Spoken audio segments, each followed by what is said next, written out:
ነገሪ ወደፊት አይወጣም አይደለም ጌታው ለዚህ መልስና ስጠኝ እያልክ ነው መጣ ውስጤን የሚያስጨንቀው ጉዳይ አለ ውስጤን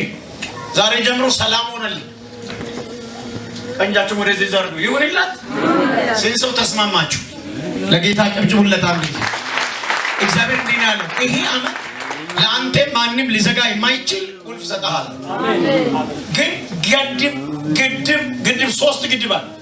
ማለፍ አትችልም በቃ የሚያሻግረው ማይተማ በሰላም ልልታ ጭብጨባ ከፋ ከተወሰነ ጊዜ ቸርችን ራሱ ምረጥ የሰማሽ ነው ይሄ ትንቢት አለ ግን ምንም ማለት ነው ማአት ትንቢት ሰምተሻል ትንቢቱ ግን ምንም ይልፈላለሽ